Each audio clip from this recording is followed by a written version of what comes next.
Howdy y'all, Fuzzy Biker here. We are just west of Ames a little bit. We're on the Hot Rod Himalayan right here. Royal Enfield Himalayan 452, just having a ball out there. Kind of want to talk about a little phenomena that's been going on. I've seen this directly at Baxter Cycle, and I've heard about it from a couple other dealers. People are coming in with their big, expensive, fancy ADV bikes, and they are trading them in for motorcycles like this one, which is a wonderful ADV bike, the Royal Enfield Himalayan. I've proven that already with this one. I've got about 9,600 miles on it. I've had it, I think it's 5 weeks today, 9,700 miles. Why is that happening? I think there's a couple reasons, and I think it's, I think the set of people that are doing it are people that went out and had bought big fancy ADVs. They're beautiful bikes, they're wonderful machines. And then what they found was they didn't want to get them dirty.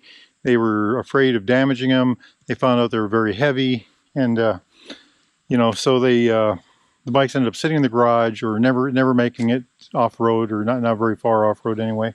I've got kind of a list of things here that I kind of went through on it, and the cost per mile on a motorcycle like this, you know, this is about a third of the price, a third to a fourth of the price of a, well, high of a fancy ADV. The advantage that this Himalayan has over the old Himalayan was that the old Himalayan could not do highway speeds very well. It topped out at about 80 miles an hour, and it did not like to go over 65 for very long. This bike will go, I took this on a 1,000-mile day ride, literally 1,030 miles. I went up to North Dakota and back. It was all interstate except for the 6 miles to get to the interstate and 6 miles to get back. And the bike just performed admirably. The speeds were, I held it to 80, 85 miles an hour, and I got about in the low 40s for mileage. So this bike will do the long ride. I've also had this down to Alabama, Arkansas. I've gone through Kansas City. I took this through St. Louis, so it will do the long ride without any problems. It's a minimalist motorcycle. It's just enough motorcycle to do the main big roads, everything you need. It's just enough motorcycle to do everything you need without all the extras that weigh them down or make them delicate or make them fragile, you know, without all the extra things that make them very expensive. You know, they've got, it's just what you need. They weigh the right amount. They get just enough amount of power, you know. These are generally, this one's about 430 pounds, 195 kilograms. Most ADVs are well over 500 pounds or in the high 400s. Why does that matter? Well, I did a river crossing in Colorado. We did a couple of them, and we had to push the bikes across, walk them over on their own power on one of the crossings, and took a lot of physical energy. And with a big, heavy, tall bike, ADV bike, that's a lot of work. With this bike, it was still a lot of work, but the center of gravity is so much lower on this, way down lower, and the push point, you're leaning down instead of reaching up. That makes pushing a bike much easier. The other thing about a minimalist motorcycle is there's just less to break. You know, there's less electronic doodads, there's less electronic shocks or things like that, you know, that are susceptible to damage. So, you know, it's got just what you need, not really much more.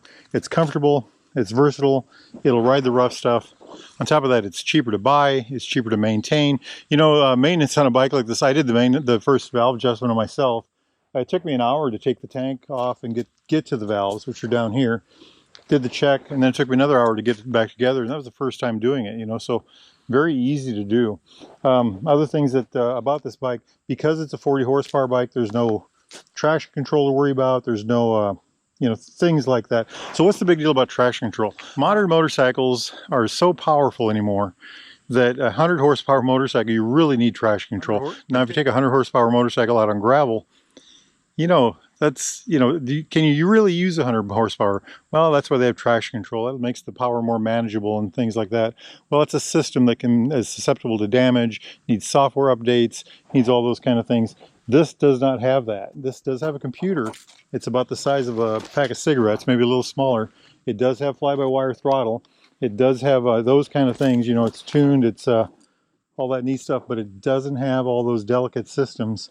The other thing about big fancy ADV bikes are the brakes. Now, most ADV bikes are set up with great street brakes, you know, dual disc on the front, Stylemas, Brembos, you know, whatever the magic words are, and they are fabulous. They're great street bikes, but on the gravel, those brakes become very touchy and sensitive. Here again, you need systems that you use to manage those to make them work better on the gravel.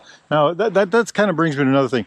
The big secret about ADV bikes that people who ride a lot know is that ADV bikes make great street bikes, and the reason they do that is they got long suspensions to soak up bumps. They are comfortable. They usually have a good seating position. Most bikes have excellent weather protection. This has very minimalist weather protection, and that's something I will give to the big fancy ADVs. They all have I shouldn't say it like that. I love the big fancy ADV bikes. They're beautiful things, but they do usually have better weather protection than a motorcycle like this would have. And on this motorcycle, you're dependent on wearing gear like this Royal Enfield Explorer jacket that I've got on, or with that beautiful showy Neotech 2 helmet that I have, and always good clothes. You should always wear gear anyway. Good gear that is comfortable to wear, that makes the ride better, that provides safety, but and weather protection. So here, looking at my list of other things to talk about, I just got just low seat height. A lot of big ADVs have very tall seats, so they have a higher center of gravity, and they have a taller seat. Now you're going to say, well, this has a tall seat. It's 32 1/4 in the high precision. That's 845 millimeters. In the low position, it's 32 1/2. That's 825 millimeters. Yeah, that's true. But look how narrow, these are my Noru gloves. Look how narrow that seat is. And I think you really shouldn't even talk about seat height until you, on this bike, until after you sit on it. Go to the dealer, sit on it, and then ask them about the seat height. Because the seat on this, you really feel like you're down low, you know.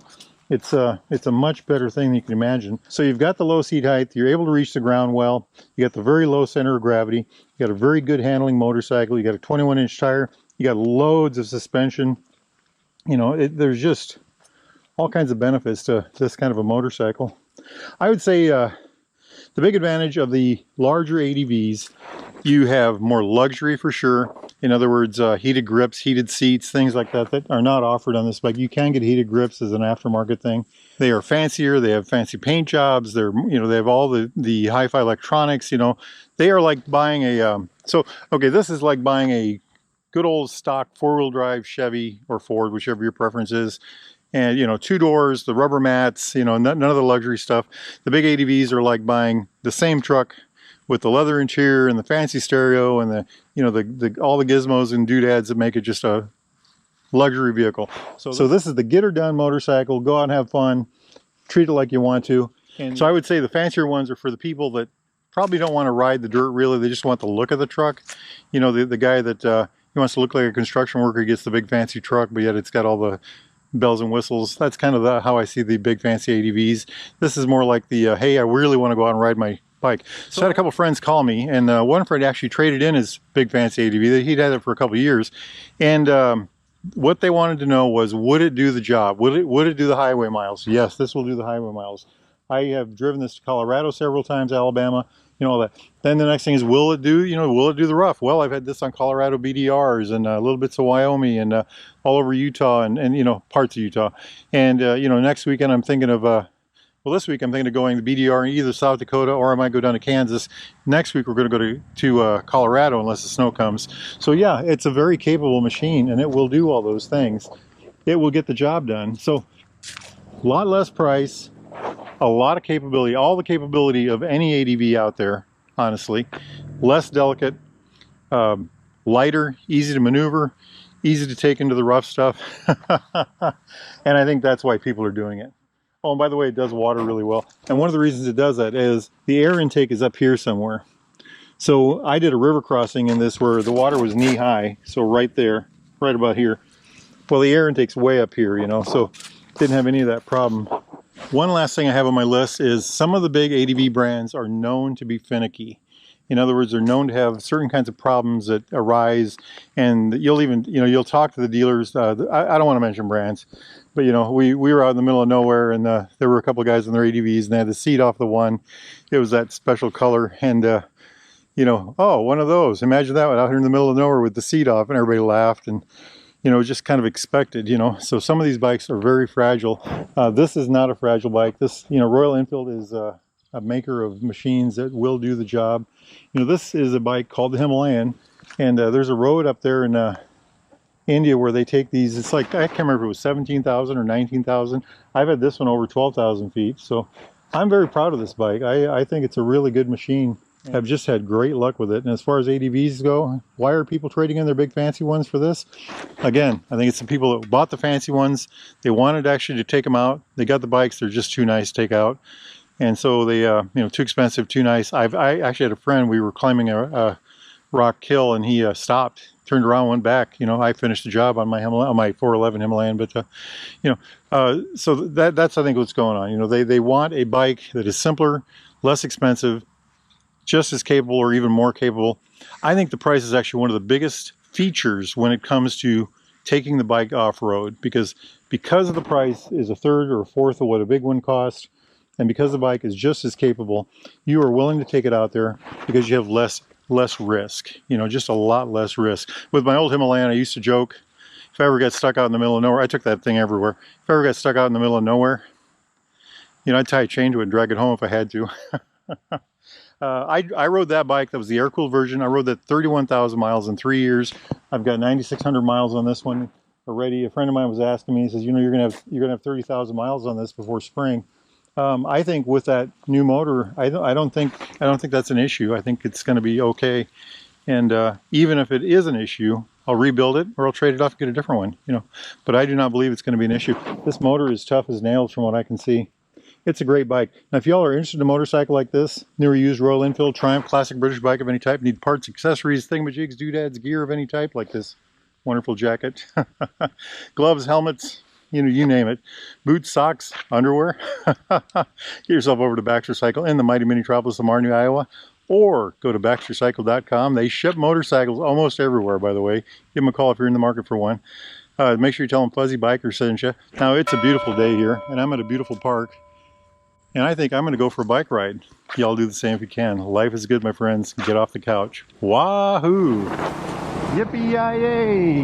Yippee-yi-yo! Down the road we go. Beautiful, beautiful machine.